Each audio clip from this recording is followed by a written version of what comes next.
Alright मेरे प्यारे दोस्तों, मैं हूं हारिस सुल्तान और बड़ी कंट्रोवर्शियल वीडियो है आज की। आपने टाइटल भी देख लिया, थंबनेल भी देख लिया, तो इसके ऊपर कुछ ऐसी बातें करूंगा खट्टी मीठी जो मेरा ख्याल से किसी को भी पसंद नहीं आएंगी और सब मुझे गालियां देंगे। लेकिन अगर आप अपने आप को ओपन माइंडेड पर्सन समझते हैं, अगर आप अपने आप को रैशनल समझते हैं, तो इस वीडियो को एंड तक देखिएगा और नीचे कमेंट्स में बताइएगा इसमें कौन सी बात ऐसी है जो सही है, गलत है, कहाँ पे मुझे ज्यादा सोचने की जरूरत है। क्योंकि मैं इस इशू के ऊपर, ऑब्वियसली अब कुछ पुराना हो गया इशू, लेकिन इसके ऊपर मैंने कोई कमेंट नहीं किया था, बल्कि और अभी आज कुछ 2-3 ट्वीट्स की हैं मुसलमानों की मुनाफिकत को देख। क्योंकि एज एन एथियस्ट तो मैं एक अपनी ओपिनियन दे सकता हूं, लेकिन मेरा ख्याल मुसलमानों के पास कोई जवाब नहीं है इस इशू के ऊपर रोना धोना या शोर मचाने का। क्योंकि अब कुछ वीडियोस भी देखी जहां पे कुछ मुसलमान नारे तकबीर के नारे मार के कुछ हिंदुओं के ऊपर हमले भी कर रहे थे, फिर वही हिंदू पलट के इनको पीटेंगे तो फिर इस्लामोफोबिया पूरी दुनिया में रोना धोना मचाएंगे और विक्टिम कार्ड खेलेंगे। तो ये, लेकिन इसको किसी एक बैंड से देखना मेरा ख्याल इस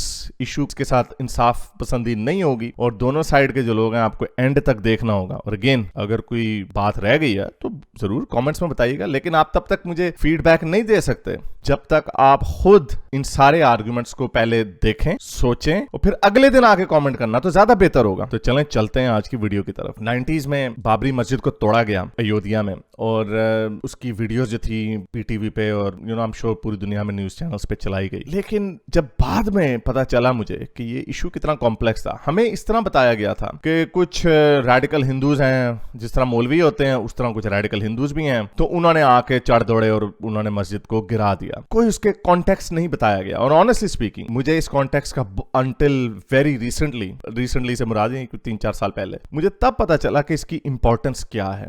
राम मंदिर, ये राम की जन्मभूमि, हमने बहुत सारी मूवीज बॉलीवुड की देखी जिसमें हमें ये पता है, और ये बॉलीवुड सही नहीं वैसे पता है कि Ram is one of the central deities of Hinduism.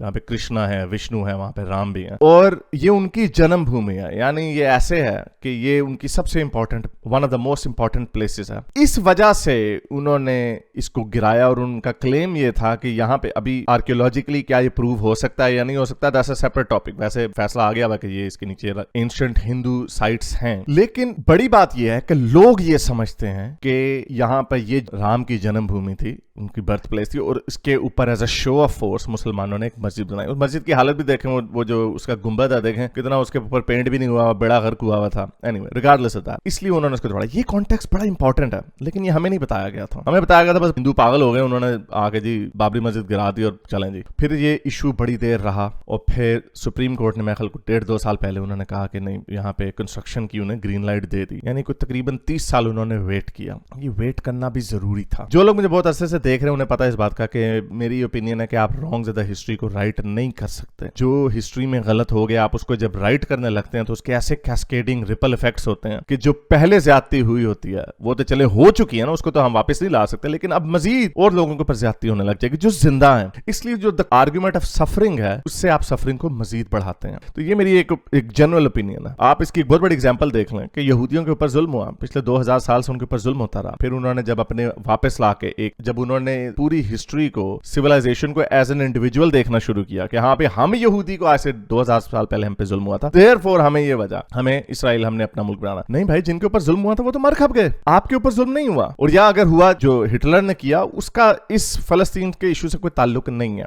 लेकिन उन्होंने कहा हमने जी यहाँ पे अपनी एक जूइश होमलैंड बनाना, और उसको देखे दुनिया के आधे से ज्यादा मुल्क उसको आज भी एक्सेप्ट नहीं करते। बड़ा कंटेंशियस इशू है। तो आपने, बेशक आपके साथ ज्यादती हुई, लेकिन अब जब आपने उसको सही करने गए तो आपसे और ज्यादतियां हो गई। अब कितने फलस्तीन में लोग मर गए। तो रॉन्ग ज़्यादा हिस्ट्री को राइट करना तकरीबन नामुमकिन है। लेकिन एक और आइडिया भी है, इसको कहते हैं हिस्टोरिकल कंजर्वेटिज्म। यानी जो हो गया है, अब जो हो गया, अब आगे चलना, क्योंकि पॉइंट हमेशा ये होता है कि लोगों की सफरिंग को कम किया जाए। तो अब इसराइल बन गया है, अब इनको आगे का रास्ता ढूंढना। अब ये नहीं हो सकता 75 साल पहले तुमने ये किया था, चलो जी बोरिया बिस्तर उठाओ। उसी तरह वही लॉजिक अप्लाई करते हुए बाबरी मस्जिद को नहीं गिराना चाहिए था, लेकिन अब गिरा दिया और 30 साल वेट किया। यही वजह है कि इंडिया में भी उन्होंने, सुप्रीम कोर्ट ने भी, इसका फैसला 30 साल बाद आया। अब ये हो गया है, अब इसको गिरा के वहां पे फिर से बाबरी मस्जिद खड़ी करने का कोई फायदा नहीं है। अब ये हो गया है, अब इसको बनाना है। अब पॉइंट ये है कि क्या इसके रिपल इफेक्ट्स होंगे, क्या इसके कैस्केडिंग इफेक्ट्स होंगे, कोई लोग 1000 मस्जिदें लोगों ने आइडेंटिफाई की हुई कि ये मंदिरों के ऊपर बनी हुई है, तो इसलिए इनको गिरा के दोबारा बनाया जाए। That is playing with fire. कुछ लोग कहते हैं सिर्फ 3 ऐसी साइट्स हैं जहां पे उन मस्जिदों को गिरा के वहां पे मंदिर बनाया जाएगा, और उसके बदले में वो कॉम्पेंसेट भी कर रहे हैं। इट्स नॉट, ये ऐसा नहीं है कि बिल्कुल ही कोई वन साइडेड काम हो जी, चला भाई जिस तरह मुसलमानों को शौक है ना कि अभी उसके ऊपर भी बात करते हैं कि हाँ भाई शो ऑफ फोर्स दिखाना, उस तरह नहीं किया जा रहा। उसके बाजू में बहरहाल उसके साथ ही उनको अलॉटमेंट की गई है कि आप बहुत बड़ी मस्जिद वहां पे खड़ी कर सकते हैं। लेकिन मुसलमानों को चूंकि इसका ताल्लुक मस्जिद से कम है, इसका ताल्लुक जो हिंदू डिएटीज, आइडल वर्शिपिंग, बुतों की पूजा, इसको गिराने से ज्यादा है। मुसलमानों का ये हर जगह पे कीड़ा रहा है, ये कॉमन डिनोमिनेटर है। तो अब जरा मुसलमानों के ऊपर भी आ जाते हैं। मुसलमानों का हमेशा से कीड़ा रहा है, जहां पर भी गए उनकी लोकल प्लेसेस ऑफ वर्शिप को गिरा के उसके ऊपर अपनी मस्जिदें इन्होंने खड़ी की। बहुत सारे स्पेन के थोड़े से डिफरेंट थे। स्पेन में इन्होंने खरीद के कुछ चर्चेस को, कुछ एरियाज को, उनकी वहां पे उन्होंने अपनी मस्जिदें बनाई। लेकिन फिर स्पेन एक वाहिद मुल्क है बड़ा, जहां पे उन्होंने जब दोबारा मुसलमानों से अपना मुल्क वापस लिया तो उन्होंने मस्जिदें गिरा के उसके ऊपर दोबारा से चर्चेस बनाए। लेकिन वो भी आज से कुछ 400, 500, 600 साल पहले ये काम उन्होंने किया, अब नहीं किए। लेकिन अब जहां पर भी देखें मुसलमान जहां पे गए उन्होंने लोकल प्लेसेस ऑफ वर्शिप को गिराया, स्पेशली जो बुतों वाले थे, क्योंकि हजरत मोहम्मद की सुन्नत भी थी, हजरत इब्राहिम की सुन्नत भी थी। काबे में भी उन्होंने बुतों को तोड़ के वहां पे मस्जिदें अपनी खड़ी की। ये मुसलमानों का एक दीनी फरीजा समझा जाता है। यही वजह है कि आपने देखा बामियान के जो बुधा के जो बुत थे उनको भी तालिबानों ने तोड़ा। पूरी दुनिया ने उनको कहा भाई ना करो ये, उन्होंने कहा नहीं ये हमारा मजहबी अकीदा है, अकीदे का हिस्सा है। तो ये मुसलमानों के मजहबी अकीदे का हिस्सा है, और यही वजह है कि अगर वहां पे राम मंदिर था भी, which I think there was, मेरी पर्सनल ओपिनियन, अगेन ये कंटेंशियस है इशू, लेकिन I am just going with my personal opinion, क्योंकि मुसलमानों का ट्रैक रिकॉर्ड को देख के तो इन्होंने उसको गिरा के वहां पर as a show of force उन्होंने अपनी वहां पे मस्जिद बनाई होगी। एक वो बड़ी और भी बड़ी इस तरह की,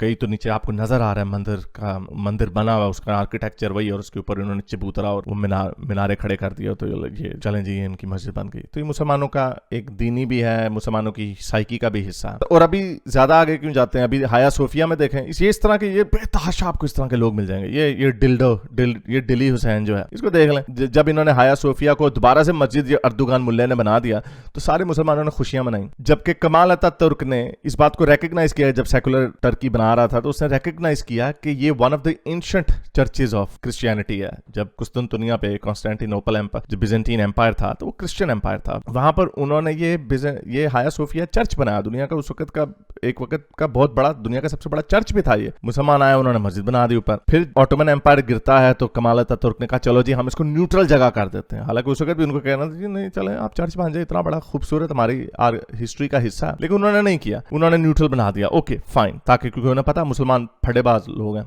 तो अब अर्दुगान ने इसको मस्जिद दोबारा बना दिया, सारे मुसलमानों ने, पूरी दुनिया को खुशी मनाई, इंडिया के मुसलमानों ने भी। तो ये मुनाफिकत जो है, ये लोग इसके ऊपर बात नहीं कर सकते। जो आपके सामने पॉइंट रखा वो एक हिस्टोरिकल कंजर्वेटिज्म का एक डिफरेंट आर्गुमेंट है, और रॉन्ग्स ऑफ द हिस्ट्री को राइट करना वो एक डिफरेंट आर्गुमेंट है, वो सेक्युलर पॉइंट ऑफ व्यू से आता है। मुसलमानों के पॉइंट ऑफ व्यू से इनके पास कोई लेग नहीं है खड़ी होने के लिए, they have no leg to stand on. इनकी बदमाशी, प्रॉब्लम ये है कि जब इनकी बदमाशी, जब ये कर सकते हैं, जहां जहां पे कर सकते हैं वहां पे ये करते हैं, लेकिन जिन कौमों के असूल क्लियर ना हो उनको फिर नुकसान ये होता है कि फिर जब दूसरे के पास ताकत आती है फिर वो इनका छितरपोला करते हैं, और वही हो रहा है, इनका छितरपोला हो रहा है। और अनफॉर्चुनेटली मुझे लगता है कि और भी होगा। मैं इस बात को भी समझता हूं, मेरे लिए ये कहना बड़ा आसान है कि हिंदुओं को चलो जी यार आपको बड़े दिल का मुजाहरा करना चाहिए, लेकिन रिलीजियस माइंड इस तरह नहीं ऑपरेट करता। And I am not necessarily criticising it, religious mind इस तरह नहीं करता। उसी तरह जिस तरह मुसलमान अपना दीनी फरीजा समझते हैं कि बुतों को तोड़ के वहां पे मस्जिदें खड़ी करना, बामियान के बुत को तोड़ के वहां पे मस्जिद बना देना, ऐसे उन्होंने बनाई नहीं लेकिन उनको कम से कम तोड़ दिया। उसी तरह हिंदुओं को हम कैसे कह सकते हैं कि जो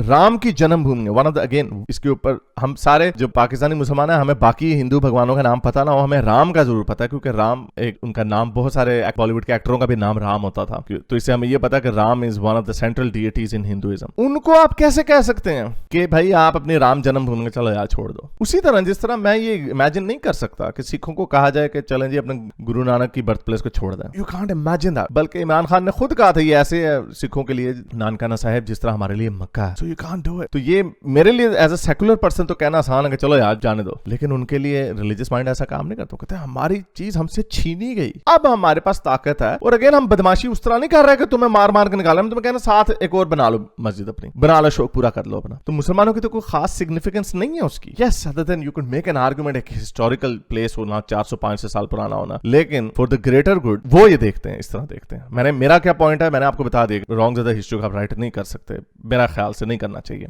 और ये इसके कैस्केडिंग इफेक्ट्स होंगे जो मेरा ख्याल से ज्यादा डैमेजिंग होंगे। लेकिन अब जहां as far as Ram Janmabhoomi is concern, अब ये हो गया, 30 साल हो गए हैं, अब आपको इसके ऊपर शोर शराबा मचाने की कोई जरूरत नहीं है। और मुसलमान तो बिल्कुल भी नहीं मचा सकते, क्योंकि ये तो खुशियां मनाते हैं, ये तो पूरी दुनिया में लोगों की प्लेसेस जो वर्शिप को गिरा के उसके ऊपर अपनी मस्जिदें खड़ी करते हैं। तो एनीवे मोदी जी ने उसका सेलिब्रेट किया, उन्होंने कहा राम सबका राम है, जिस तरह मुसलमान कहते हैं अल्लाह रब्बुल आलमीन है। आप पे खुद रिलीजियस माइंड इसी तरह ही बनता है, but I think in Modi ji case it's more of a political statement कि चलो भाई राम को भी अपना अब गले से लगा लो, सारे मिलजुल के रहो। I think there is more of a political statement. Hinduism में ज्यादातर रिलीजियस प्रीचिंग का उन्हें इतना शौक नहीं है, उनके अंदर नेशनलिज्म का और अपने कल्चर से प्यार का थोड़ा ज्यादा उनको शौक है। तो बहरहाल अब इसके ऊपर मुझे लगता है कि अभी और फटे होते रहेंगे, क्योंकि और मैं देख रहा हूँ कि दुनिया में ये मुसलमानों की रेपुटेशन है कि अब गोरे जो हैं, क्रिश्चियंस जो हैं, गोरे भी, वो भी हिंदुओं का साथ दे रहे हैं राम जन्मभूमि पे। उनको हालांकि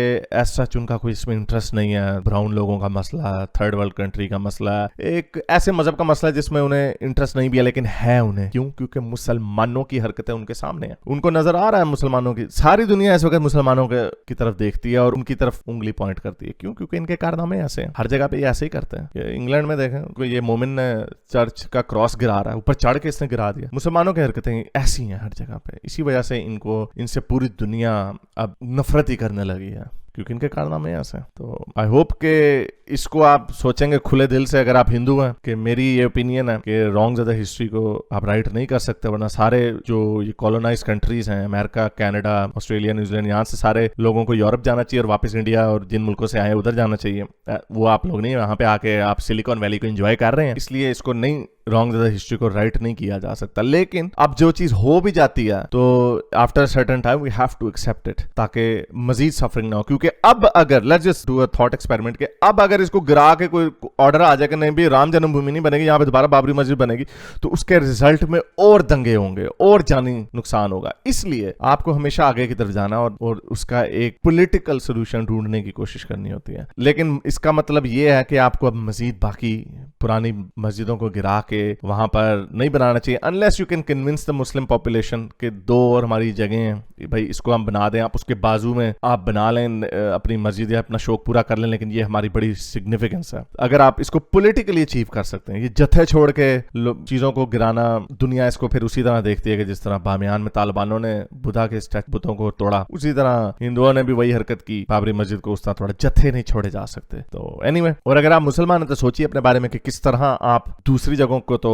बड़े मजे से गिरा के ऊपर मस्जिदें बना लेते हैं, उनको कन्वर्ट करके बड़े फख्र बनाते हैं, तो लेकिन जब when the shoe is on the other foot, तब आप लोग रोना धोना मचाने लग जाते हैं। तो अपनी मुनाफिकत के चेहरों को भी देखिए, और ये बदमाशी, क्योंकि आपके पास ताकत नहीं है। पहले जब ताकत थी तब ये बदमाशियां चल रही थी, ये जो आपको गंदी आदतें पड़ी हुई हैं वो इस वजह से क्योंकि उस वक्त आपके पास ताकत थी। अब आपके पास ना ताकत है, और अगले 100-150 साल तक मुझे तो बिल्कुल भी नहीं लग रहा कि आपके पास ताकत आएगी। और जब तक ताकत आएगी उसकी एक ही कंडीशन होगी कि आपको मजहब को छोड़ना पड़ेगा। तो जब तक आप लोग ताकतवर हो जाएंगे तब तक इस्लाम इतना ताकतवर नहीं होगा। तो सोचिए इस बारे में। तो उम्मीद करता हूँ आज की वीडियो आपको पसंद आई होगी, थोड़ी कंट्रोवर्शियल है, सोचिएगा इसके बारे में और नीचे कमेंट्स में फीडबैक जरूर दीजिएगा। लाइक करें, शेयर करें और चैनल को सब्सक्राइब करें। अब तक के लिए इतना, अगली वीडियो तक सैंस हाफिज।